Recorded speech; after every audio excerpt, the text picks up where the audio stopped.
3 invités avec nous chaque soir pour décrypter les mouvements de la planète marché. Gustave Orenstein est avec nous, le responsable de la recherche macro et de l'allocation d'actifs de Dorval Asset Management. Bonsoir Gustavo. Bonsoir. Merci d'être là. Merci à Delphine Dipidiotige d'être avec nous également ce soir. Bonsoir Delphine. Bonsoir Grégoire. D'être responsable monde de la ligne métier Asset Management d'Indosuez Wealth Management. Et à nos côtés également Axel Bott. Bonsoir Axel. Bonsoir. Ravi de vous retrouver. Vous êtes stratégiste global international d'Ostrom Asset Management. Axel, je voulais qu'on explique un petit peu ce chiffre de réaugmentation du bilan de la Fed. Sans doute le chiffre qu'on va suivre semaine après semaine désormais, puisque la Fed compile les données. Alors ça va du mercredi au mercredi, c'est publié le jeudi soir. Donc on a désormais une vue sur les 2 semaines de choc bancaire ou de crise bancaire aux États-Unis. Sur la semaine du 8 au 15 mars, on a vu le bilan regonflé de 300 milliards. Sur la semaine du 15 au 22 mars, on a vu le bilan gonflé de à nouveau quasiment 100 milliards, 400 milliards au total, qui résume un peu ces 2 semaines de stress bancaire. Qu'est-ce qu'il faut comprendre derrière ce chiffre de 400 milliards de réaugmentation du bilan de la Fed ? Et est-ce que le fait d'être passé de 300 milliards il y a 15 jours à 100 milliards sur la semaine écoulée, est-ce que c'est le signe que le stress est peut-être en train de retomber un peu ? Le stress retombe un petit peu et il change un petit peu de nature aussi, parce que dans les différents éléments qui composent le bilan de la Fed et donc cette augmentation de 400 milliards, on a bien sûr toujours le tirage des liquidités pour le système bancaire au travers de la discount window. Donc, on va examiner un petit peu tout le bilan de ces banques et ils ont octroyé de la liquidité à hauteur d'une valeur décotée des actifs.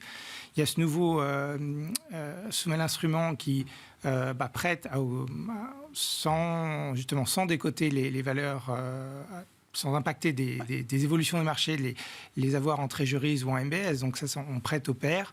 Donc ça donne un mécanisme de liquidité très important pour les banques. Et c'est quelque chose aussi qui, je pense, va être pérennisé, puisque c'est assez cohérent avec le fait qu'on n'exige pas de capital en face de ces achats de treasuries, ce qui n'était pas forcément le cas avant et qui a peut-être un peu contribué au dernier jour de SVB. Donc avec cette facilité, ils sont engagés à hauteur de 53 milliards. Et la nouveauté de cette semaine, c'est le recours par une institution étrangère à la facilité de repo qui est dédiée aux institutions étrangères. Ce qui veut dire que donc là, c'est différent des swipe lines, c'est-à-dire des échanges de liquidités entre grandes banques centrales. Donc là, probablement, c'est une banque émergente ou qui ne fait pas partie des plus grandes, c'est-à-dire BOJ, la Suisse, la BCE, la Banque d'Angleterre. Donc, quelqu'un, quelque part, a besoin de dollars, de 60 milliards de dollars quand même. Une banque centrale étrangère, hors banque centrale majeure, est allée sans doute chercher un peu de dollars aux États-Unis cette semaine. Oui, et on connaît le chiffre, c'est donc 60 milliards. Et j'imagine que ce n'est pas parmi les grandes, sinon ça se verrait dans le compte des swap lines. J'entends. Donc voilà, il y a quelque part peut-être aussi un besoin de dollars dans l'économie mondiale. C'est toujours la monnaie de règlement du commerce mondial, évidemment. C'est peut-être pour un débouclement de position d'une banque locale. J'imagine que ces dollars-là peuvent être reprêtés aussi en local ensuite. Donc voilà, c'est peut-être la nouveauté, l'évolution du besoin de liquidité en dollars dans le monde au cours des 2 dernières semaines. Est-ce que ça veut dire que cette crise bancaire régionale américaine est en train de sortir des frontières des États-Unis ? Ça veut dire qu'il y a de toute façon un stress sur la liquidité en dollars et que forcément ça se transmet, on le voit sur ce qu'on appelle les bases cross-currency, donc sur les swaps de taux de change. On a vu qu'il y avait une petite tension sur le dollar. Donc le fait de détenir des dollars plutôt que des euros coûte un petit peu plus cher que ce qui serait induit par les écarts de taux à cause de ce stress sur le dollar. Donc la Fed avait mis ça en place en 2020 et c'est tout naturellement qu'il a été réactivé. De toute façon, c'est à l'initiative d'ailleurs de cette banque centrale étrangère ou de cette institution financière étrangère. Delphine, quel état des lieux vous dressez, quels enseignements vous retirez à ce stade après 15 jours effectivement de stress, de choc bancaire, de diffusion d'une crise de confiance peut-être dans le tissu des banques régionales américaines et des répercussions qu'on a pu déjà peut-être observer ? Je dirais que ça fait 1 an maintenant, ça doit faire à peu près 1 an que la planète financière cherche un peu le maillon faible, et en se disant que du moment que les banques centrales ont commencé à shifter, à remonter les taux, et que l'inflation s'installe, et on savait que de toute façon, il y allait avoir des problèmes sur dépend de l'économie, qui sont évidemment plus sensibles à cette remontée des taux. Là, on n'invente rien, tout le monde le savait et tout le monde scrutait le maillon faible. On monte les taux jusqu'à ce que quelque chose craque. Voilà. Nous rappelle l'adage des investisseurs à travers les cycles de resserrement monétaire historiques. Oui, même si c'est pas recherché directement par la Banque centrale. Finalement. Non, mais c'est voilà, c'est exactement. Cette partie-là de l'histoire a l'air de se répéter généralement. Alors, ce qui est intéressant quand même dans l'histoire, c'est que SVB, c'était pas du tout attendu. C'est quand même la grande surprise parce que autant Crédit Suisse, autant Deutsche Bank sont quand même des acteurs qui sont suivis parce qu'on connaît les faiblesses.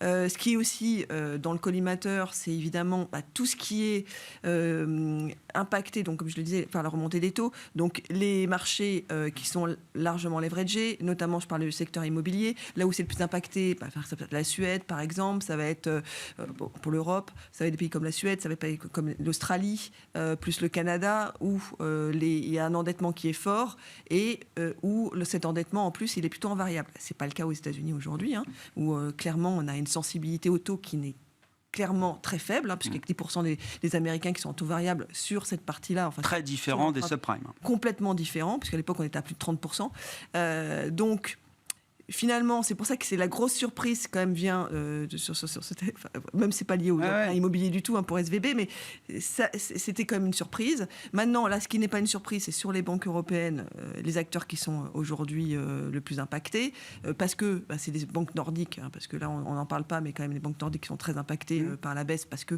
le marché immobilier est très, les particuliers sont leveragés. Donc forcément, ça on le savait. Maintenant. Est-ce que... Enfin, c'est quoi la suite ? C'est un peu la question. C'est quoi la suite ? Nous, on pense quand même qu'il y a des opportunités. On pense que ce qui se passe en ce moment n'est pas le déclencheur d'une récession instantanée. C'est un premier événement, c'est un premier tremblement de terre, en fait, secousse, avant peut-être... un ralentissement, mais qui ne devrait pas arriver maintenant. C'est pas le sudden stop, c'est pas la falaise là tout de suite demain. Non, donc nous, on est plutôt à se dire, là il y a des opportunités de marché, parce que les banques centrales, et on l'a vu, là on parlait justement de la taille du bilan, et notre conviction c'est que depuis le départ, c'est extrêmement compliqué pour les banques centrales de réduire le bilan. Ce qui pose des problèmes au marché, c'est pas la remontée des taux historiquement. C'est vraiment la diminution du bilan. La diminution du bilan, l'arrêt de la liquidité, c'est ça qui entraîne des problématiques et des baisses de marché. Donc là, l'enseignement probablement, c'est que, bon, de là, on est des baisses de taux, nous on n'est pas convaincus sur la partie... j'entends, mais on va y venir, mais j'entends. Sur la partie QT, le fait de réduire la liquidité du marché de la Banque centrale, nous on pense que ça va s'affaiblir un petit peu. C'est-à-dire que les banques centrales vont être beaucoup moins agressives dans les prochaines semaines, mais au-delà, dans les prochains mois, voire cette année, globalement. On a déjà passé une bonne partie du QT, c'était 600 milliards de réduction de bilan depuis l'été dernier, on en a déjà remis 400. Exactement, mais est-ce qu'ils vont compenser ? Probablement pas, ils ne peuvent pas le faire. Déjà c'était compliqué avant, là ça va être encore plus compliqué. Donc dans un environnement où il y a plus de liquidité, où probablement l'impact des taux, même là si on a les premières secousses, mais bon, c'est vraiment lié à une crise de confiance, surtout sur la partie européenne, et d'ailleurs ailleurs, parce qu'on reste sur la partie européenne, mais on a des acteurs aussi qui sont en difficulté dans des pays en dehors de l'Europe, dans les pays asiatiques. Mais au-delà de ça, cette répercussion de cette hausse de taux, en tout cas sur l'économie, elle sera probablement pas cette année, mais reculée à l'année prochaine, voire même peut-être en 2025. Vous êtes en train de nous dire que ce qu'on vit là et les développements et les événements intenses sur le front bancaire, financier depuis 15 jours vont mettre du temps avant d'impacter réellement la macroéconomie américaine, mondiale, etc. Parce que, alors, à moins que vraiment, là, que les banques centrales finalement ne fassent pas leur travail et qu'on ait un événement clairement grave de faillite de banque qui soit systémique, là, pour le coup. Oui, ça, le monde change. Si on imagine que ça va quand même se régler et que, de toute façon, les banques centrales sont dans une collaboration pour pas que ça arrive. Donc, dans un environnement où on arrive un peu à colmater l'histoire de cette crise financière, qui est quand même une crise de confiance, pour la plupart, aujourd'hui, il y a quand même deux facteurs qui boostent l'économie mondiale. C'est la réouverture de la Chine et c'est quand même l'économie américaine qui est extrêmement résiliente. Il y a 3 semaines, c'était trop chaud. Il y a 3 semaines, Jérôme Powell nous disait il faudra peut-être qu'on refasse 50 et le taux terminal ce sera peut-être 6. C'était la surchauffe il y a 3 semaines. Hein. L'économie américaine va toujours bien et surtout la consommation américaine tient particulièrement bien aujourd'hui. Elle tient particulièrement parce que le consommateur américain aujourd'hui, eh bien, il est impacté forcément par l'inflation, mais il n'est pas encore suffisamment impacté pour infléchir sa consommation. Ah ouais, j'entends. Bon, on va revenir sur cette partie de la discussion.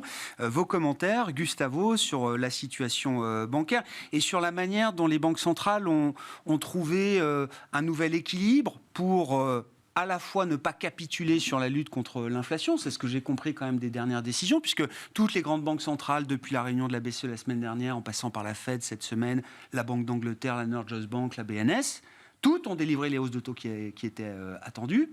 Beaucoup de prudence sur la suite, mais personne n'a dit que c'était la fin.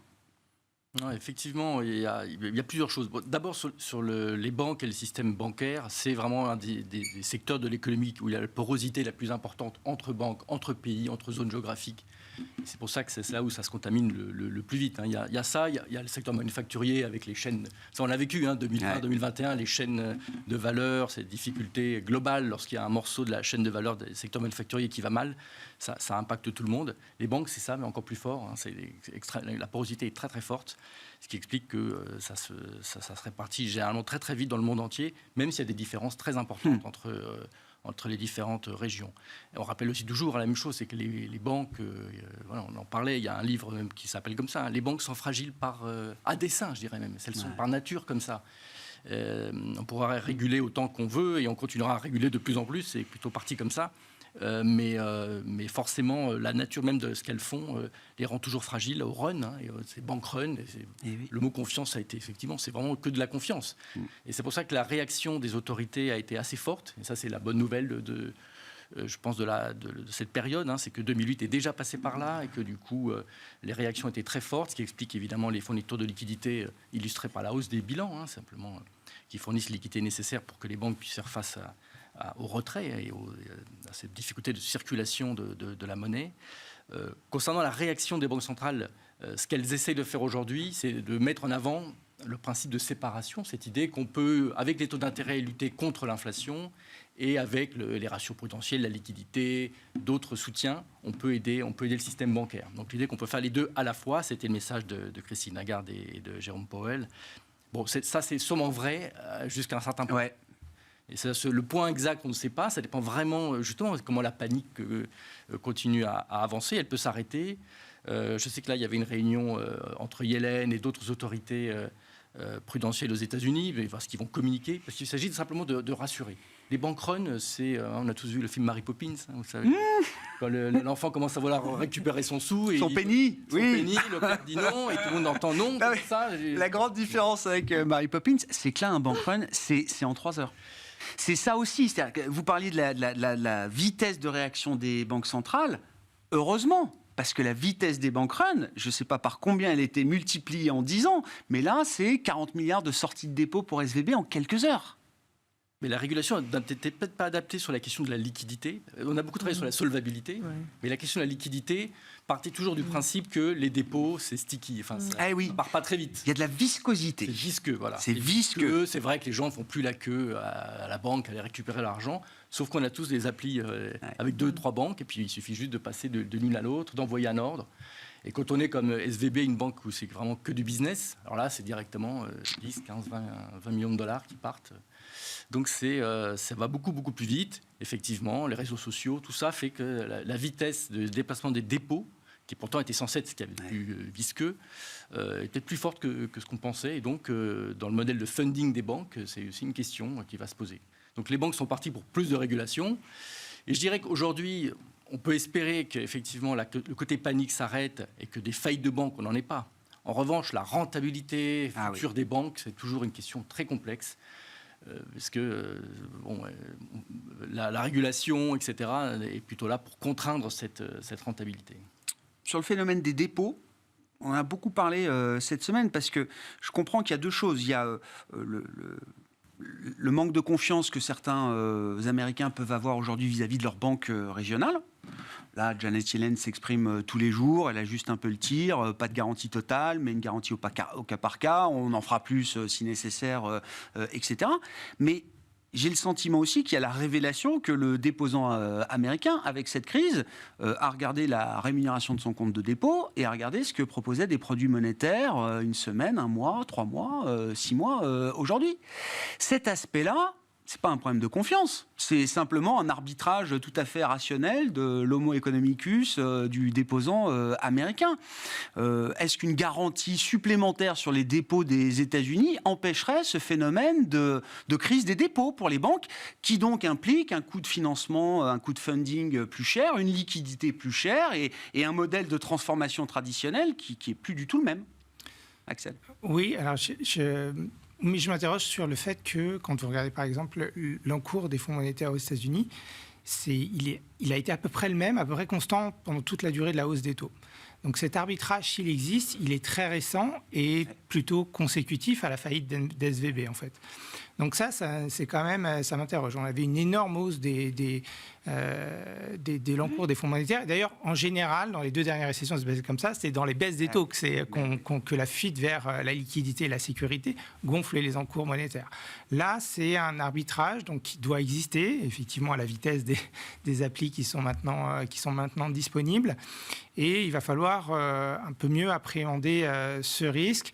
Ça peut être fait déjà à très court terme. Je pense que cette réunion que Janet Yellen a convoquée avec les principaux régulateurs et la Fed va aboutir au fait que, conditionnellement à une faillite bancaire, on garantit les dépôts à 100%. Ça, je pense que c'est acté. Je pense que ça va être acté assez rapidement. On ne peut pas, évidemment, garantir tous les dépôts tout le temps.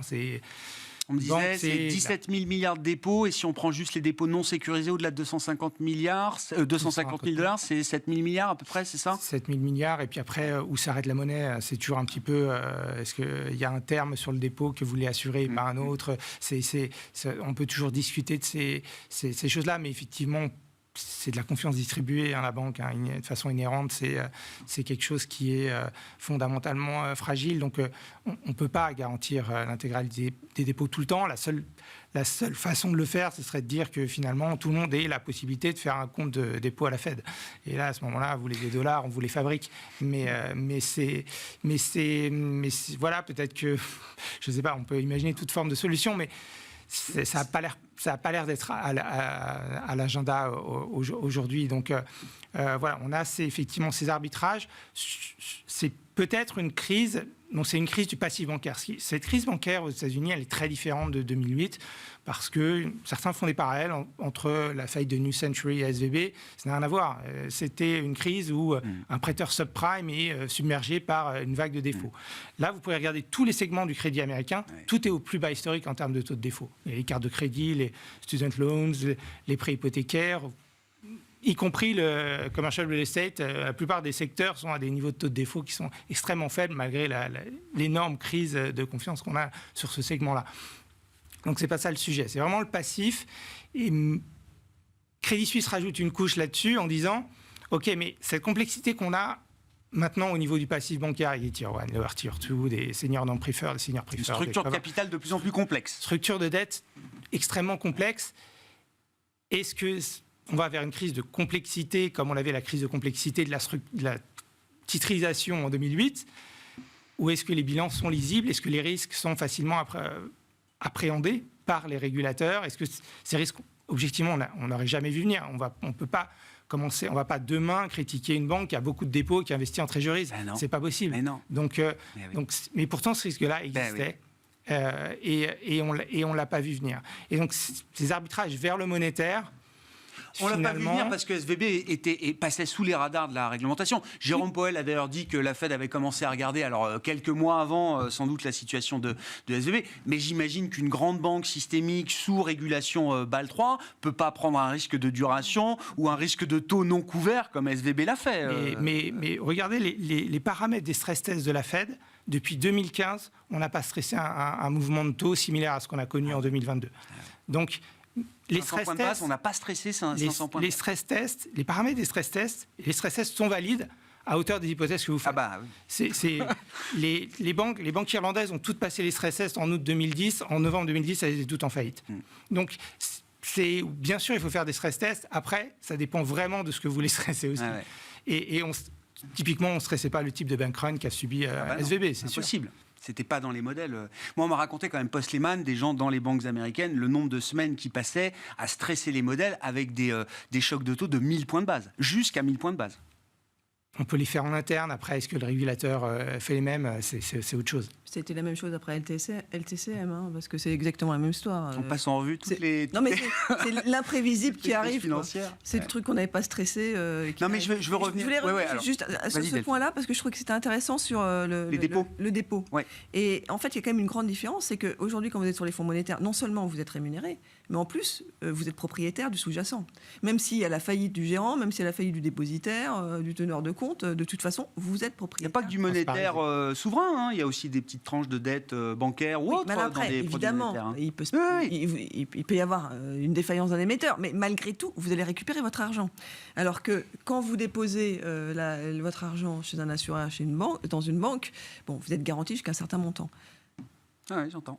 Donc c'est ça aussi, c'est le double effet. Et on a eu, pourquoi je dis ça ? Parce qu'on a exactement les mêmes questions. Moi, je me souviens de clients en 2008, suite au 2008. La crise aussi des années 2010, la crise européenne, c'est toujours la même histoire. Est-ce qu'à la fin, je vais récupérer l'intégralité de ce que j'ai placé ou pas ?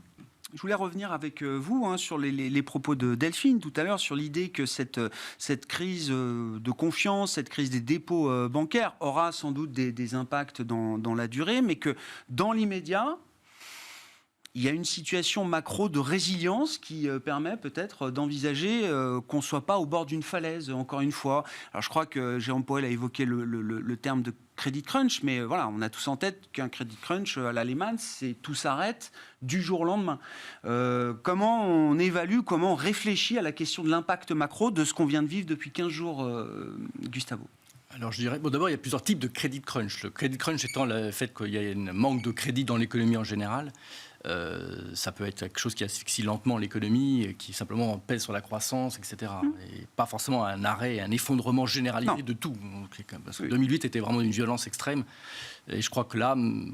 Enfin, on ne sait jamais, on peut toujours faire évidemment des... Oui. Mais bon, a priori, de manière raisonnable... Personne n'a envie de contempler 2008, à commencer par ceux qui sont aux manettes encore aujourd'hui. Par contre, qu'il y ait effectivement une raréfaction du crédit, que les plus faibles souffrent plus, que les commercial real estate qui ont besoin de se refinancer, tous les CMBS, il y a énormément de besoins de financement concentrés dans les prochains trimestres, surtout l'année prochaine.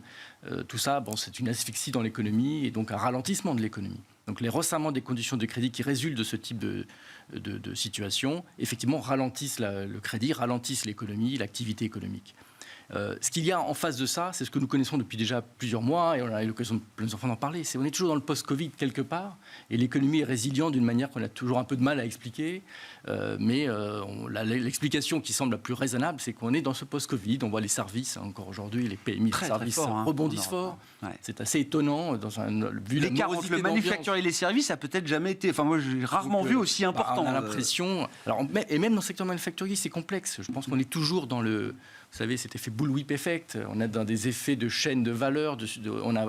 À un moment, tout le monde s'est mis à acheter des stocks, à surstocker, déstocker. Enfin bon, le désordre que ça a mis dans l'économie mondiale a des répercussions qui durent plusieurs trimestres. Et on est encore quelque part là-dedans, peut-être à la fin de ça, mais on est encore en train de subir ça. Ce qui fait qu'il est difficile de savoir s'il y a une résilience profonde de l'économie ou simplement les effets qui restent de cette période de post-Covid. On l'avait déjà dit sur l'inflation. Il y a une partie temporaire dans l'inflation qui part, et effectivement, c'est plutôt confirmé. C'est pareil sur la résilience de l'économie, une partie qui va aussi partir d'elle-même. Et sur tout ça arrive quelque chose qui, quelque part, est un resserrement supplémentaire des conditions monétaires. En plus des hausses de taux de la Fed, il y a aussi cet effet-là. C'est dur de le mesurer aujourd'hui exactement. On va voir dans les prochaines enquêtes sur les octrois de crédit. Mais bon, logiquement, ça participe au ralentissement de l'économie. Mais je suis plutôt d'accord avec l'idée que ce n'est pas un effondrement au prochain trimestre, mais plutôt, si vous pensiez qu'il y avait X% de croissance, eh bien maintenant c'est X moins quelque chose. Mais c'est vrai aussi pour l'inflation. Si vous pensez qu'il y avait X% d'inflation, Et oui, maintenant, c'est et X ben moins oui, quelque non, mais on chose. reboucle avec la situation et le principe de séparation des banques centrales qui semblait quand même le plus pertinent pour les dernières réunions, d'afficher l'idée qu'on veut dissocier au maximum la politique monétaire de la question de la stabilité financière. C'est vrai, mais donc on veut les séparer, mais c'est vrai jusqu'à un certain point. Eh oui, Et ça, à un moment, ça peut reconverger. bon. Mais il est assez logique d'imaginer maintenant les banques centrales plus prudentes que ce qu'elles auraient été si tout ça n'était pas arrivé. À quelle vitesse on peut voir le crédit se détériorer aux États-Unis, Axel, sachant que les enquêtes de début d'année montraient déjà au mieux une stagnation, voire un durcissement des conditions de crédit, et on l'évoquait avec un confrère, qui était plutôt un durcissement à mettre sur le compte des grandes banques majeures aux États-Unis, plutôt que du tissu justement des banques régionales. On voyait effectivement des signes de restrictions un petit peu additionnelles. Évidemment, les taux ont un peu remonté, mais quand on regardait les encours prêtés, il n'y avait pas forcément d'inflexion. Ça ne se voyait pas dans la distribution et dans l'octroi de crédit. Ça ne se voit pas tellement dans l'octroi effectif de crédit. Ça se voit par exemple pas dans le montant minimum qui vous est demandé d'être remboursé chaque mois sur votre carte de crédit. Il n'a pas augmenté. Alors que les premiers, si on commençait à stresser un petit peu le consommateur, on verrait ces balances minimum à rembourser augmenter. Ça ne se voit pas. Mais c'est vrai qu'il y a pas mal de banques qui répondaient ça. Je pense que le gros problème pour les États-Unis, c'est peut-être qu'on regarde la mauvaise mesure quand on regarde ça. Parce que ce qu'on paye aujourd'hui, je pense, c'est les années de période de taux très bas qui ont forcé beaucoup d'investisseurs institutionnels, voire même particuliers fortunés, à s'investir dans des fonds non cotés, dans le venture capital. Et en fait, le resserrement qui est à l'œuvre et qui risque d'affaiblir l'économie aujourd'hui, il provient peut-être pas forcément du secteur bancaire en tant que tel. Il provient pas forcément des marchés non plus, vu ce qu'on a émis depuis le début de l'année. Bon, les marchés étaient ouverts, mais vraiment... et donc, c'est cet effet de retour de la partie non cotée qui est en fait la conséquence logique de l'absence de rendement sur les produits classiques pendant des années. On le voit en Europe et je pense que quelque part ce qu'on voit aujourd'hui, c'est peut-être plus similaire à la crise des fonds de pension britanniques où tout d'un coup on s'aperçoit qu'on a des expositions qui n'ont pas de sens et des risques de liquidité induits qui en fait reviennent en feedback, en boucle d'expérience, en boucle et qui créent un stress sur des choses qu'on pensait effectivement, objectivement, relativement résilientes. Et je pense qu'on voit ça aux États-Unis. Et donc, il y a des chiffres assez hallucinants. Le crédit hypothécaire aux États-Unis est distribué pour plus de la moitié par des acteurs non bancaires. Donc, les proportions sont gigantesques. Ouais. Peut-être qu'en regardant les banques aujourd'hui, on passe à côté de l'origine du shadow banking, ce fameux shadow banking, qui sont les CLO, qui sont les fonds de loan, voilà, tous ces acteurs qui font de la banque sans faire de la banque. Avec beaucoup de leviers, parce que là, c'est des secteurs non réglementés, non régulés, et hors marché, bancaire en tout cas, qui ont accumulé beaucoup de leviers et sans liquidité. Si je peux rebondir justement bien sûr, bah oui, ça me fait penser. C'est ce qui nous fait penser aussi que ça sera décalé dans le temps. Par exemple, si on regarde les promoteurs aujourd'hui, ils vont peut-être moins baisser. D'ailleurs, il y a le marché immobilier qui baisse pas tant que ça aux États-Unis. Ils vont moins baisser le prix de leur vente de biens. Par contre, ils vont faire du discount sur les taux. C'est-à-dire qu'alors que le taux mortgage à 25 ans, 30 ans est plutôt à 7, ils vont faire la technique du 3-2-1. Je ne sais pas si vous la connaissez. Non, pas du tout. Donc en fait, je vous fais moins 3% tout de suite. Ouais. Donc vous payez 4% la première année, 5% la deuxième. 6% la troisième, et après vous payez rythme de croisière pour le reste pendant 25 ans. Et en fait, ce que dit le particulier, il se dit de toute façon dans 3 ans les taux seront plus bas, donc je renégocierai. Et c'est ce qui fait que probablement là où il y a peut-être un risque, c'est que si demain c'est plutôt après-demain, donc dans 1 an ou 2, les taux sont vraiment restent hauts, les gens qui ont pris des taux bas aujourd'hui qui vont se retrouver, et là on n'est plus sur les 10% de variables, on est beaucoup plus parce que c'est du faux fixe. Là il y a un vrai risque. Donc c'est pour ça que je dis encore une fois, il y a plein de petits éléments quand même qui nous montrent sur l'économie américaine qu'on pourrait être impacté beaucoup plus tard qu'on ne le pense. Je veux bien qu'on redise un mot de la situation en Europe, qui est d'ailleurs un peu l'actualité chaude du jour. Alors après Crédit Suisse, Deutsche Bank, et donc demain, Commerz, Société... Enfin, je veux dire, comment on sort de ce phénomène de contagion qu'on observe en Europe, dont on comprend qu'il n'est pas du tout lié à SVB ou au problème des banques régionales américaines, mais qui est quand même là aujourd'hui sous nos yeux. C'est toujours comme d'habitude là. C'est une logique qui va s'épuiser, qui est amenée à s'épuiser. C'est une logique qui est amenée au contraire à gagner en traction. Là, ce qui est gagnant dans cette histoire-là, c'est la coordination des banques, les actions des banques centrales. C'est une coordination des banques centrales et aussi à communiquer qu'elles seront là pour aider le secteur financier.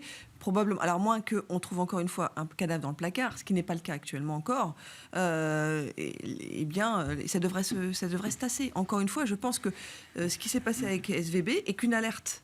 C'est une alerte. Il faut s'habituer. Vous êtes en train de nous dire des épiphénomènes de stress comme ça, voilà. Des poches de stress, on va en avoir. On sait que ça va venir. On sait que forcément ça va créer. Il y a quelque chose qui va se passer, qui va déstabiliser probablement à un moment donné l'économie. Mais ça vient pas du secteur bancaire. Enfin, ça viendra probablement pas du secteur bancaire. C'est une cause induite. Je voudrais juste reprendre un exemple qui je trouve hyper marquant, qui me fait penser, moi, la SVB me fait vraiment penser à Northern Rock. Je sais pas si c'est ça. Ah bah oui, automne 2007, bien sûr. Et vous savez pourquoi elle a fait faillite, Northern Rock? Pourquoi il y a le bank run? Je me souviens du bank run, oui, non? C'était quoi le déclic, le trigger? C'était qu'une crise de confiance. Parce qu'à cette époque-là, qu'est-ce qui s'est passé? C'est qu'elle n'était pas mal en point dans un rock du tout. Hein. C'est juste que, comme les banques ne se faisaient plus confiance... Ah oui, sur le marché interbancaire, c'était déjà gelé, mais bien sûr. Là, donc, qu'est-ce qu'avaient fait les banques centrales? Elles avaient dit, guichet ouvert, vous venez, guichet limité, vous venez voir... Et oui. Et celle qui venait prendre, elle était stigmatisée. Alors oui et non. Le problème, parce qu'il y avait quand même les Barclays, les HSBC qui étaient... et en fait, Northern Rock s'est retrouvé numéro 1 sur la liste de la BOE, à demander de l'argent. Pourquoi? Parce que la BOE déclarait... officiellement qui venait chercher de l'argent et combien il demandait, alors que la BCE ne le faisait pas. Et dès qu'on avait une banque avec... Mais oui, stigmatisation. Voilà, donc les banques qui avaient des filiales en Europe, HSBC, les plus grandes partaient sur la BCE. Elles sont parties sur la BCE. Et puis tout de suite, on a vu, et on s'est dit, Northern Rock, il y a un truc, il y a un problème. Bank run, les files d'attente, et finalement, faillite. Voilà.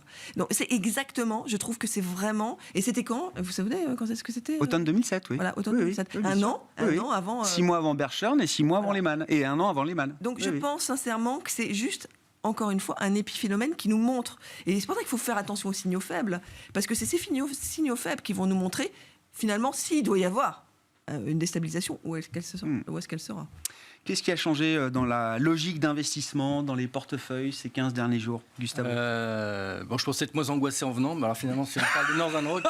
Oui, on a refait un peu toute l'histoire des crises financières. Non, mais l'idée étant de dire aussi que cette crise a forcément des caractéristiques différentes des autres. Parce que ça rappelle deux choses. Les banques sont fragiles, et en plus, ils ont une relation incestueuse avec l'État, et en général, et avec le... Et ça, on les retrouve à chaque fois, effectivement, dans les traités. Et aujourd'hui encore. Et aujourd'hui encore. Aucune promesse n'est vraiment possible. À chaque fois, la relation avec l'État... La malédiction des banques. Et donc, les gouvernements doivent intervenir parce que personne n'est suffisamment gros à la fin pour soutenir des géants avec des bilans aussi gros. C'est un des problèmes de la Suisse, d'ailleurs, aussi, et qui explique comment ils ont eu peur. Et la précipitation du week-end, c'est que tout ça, c'est gros par rapport à la Suisse elle-même. Là, c'est encore gros. Hein. Là, c'est 3-4 fois le PIB de la Suisse, maintenant, UBS plus Crédit Suisse. Là, on n'a pas réglé le sujet systémique pour la Suisse, loin de là. C'était aussi un des problèmes du Royaume-Uni aussi. Donc, quand on a des très grosses banques comme ça, évidemment, on commence à avoir des sueurs froides dans cette relation avec l'État. En tout cas, forcément, pour ce qui est des marchés, des portefeuilles et des stratégies, très honnêtement, on était déjà un peu plus prudent depuis un certain temps. On n'est pas du tout envie de déployer maintenant beaucoup de risques, même s'il y a sans doute des opportunités, bien sûr. Je pense quand même que le marché survivra, et que l'économie aussi, il ne faut pas exagérer. Mais forcément, à très court terme, il faut déjà essayer de comprendre dans cet énorme désordre le moment où tout ça va se calmer et que cette confiance va revenir. Est-ce que ça va nécessiter une baisse de taux? Certains le disent, que tout ça ne peut pas se calmer avant qu'une banque centrale baisse au moins une fois ses taux. Je ne sais pas. Très honnêtement, c'est difficile à dire. Les régulateurs n'arrêtent pas de crier partout que les banques sont solides, mais c'est ça les bank runs. On a peur et donc on peut raisonner à l'infini. La confiance, ça se décrète pas. D'ailleurs, c'était les derniers prix Nobel d'économie, c'était entre autres Bernanke et d'autres sur les modèles de bank run. C'est pour ça qu'on avait créé les garanties de dépôt, mais le problème, c'est que ça ne suffit pas forcément. Même les $250 000, c'était pas assez. Et quand on a peur, peu importe, vous savez, Que ça soit fondé ou pas fondé, ça n'a aucune importance. Vous arrêtez de... Ça ne change rien à la fin de la journée. Et ce qui va se passer, c'est ça. Tous les gérants, comme nous ou d'autres, vont commencer à regarder leur portefeuille, vont dire, on va arrêter de rouler aussi des papiers sur des banques. Voilà. Et puis c'est ça un bank run. Comment on gère la situation du point de vue des stratégies d'investissement, Axel, entre un moment qui est compliqué, une route qui est beaucoup moins sèche, effectivement, qui appelle tout le monde à la prudence, et en même temps l'idée qu'on est peut-être encore à un moment où la situation est gérable, voire rattrapable, peut-être que dans un mois ou un mois et demi, les choses se seront suffisamment calmées pour reprendre le cours des choses un peu plus normalement, ou pas. J'en sais rien, mais c'est vrai qu'il y a aussi des risques alternatifs qu'il faut prendre en compte, considérer aujourd'hui. C'est pas évident. Moi, j'ai tendance à penser que si ça devait se dégrader, ça va se dégrader très vite à partir de maintenant. D'accord. Donc, on aura effectivement cette période des 3 mois à venir qui sera peut-être un petit peu compliquée, chahutée.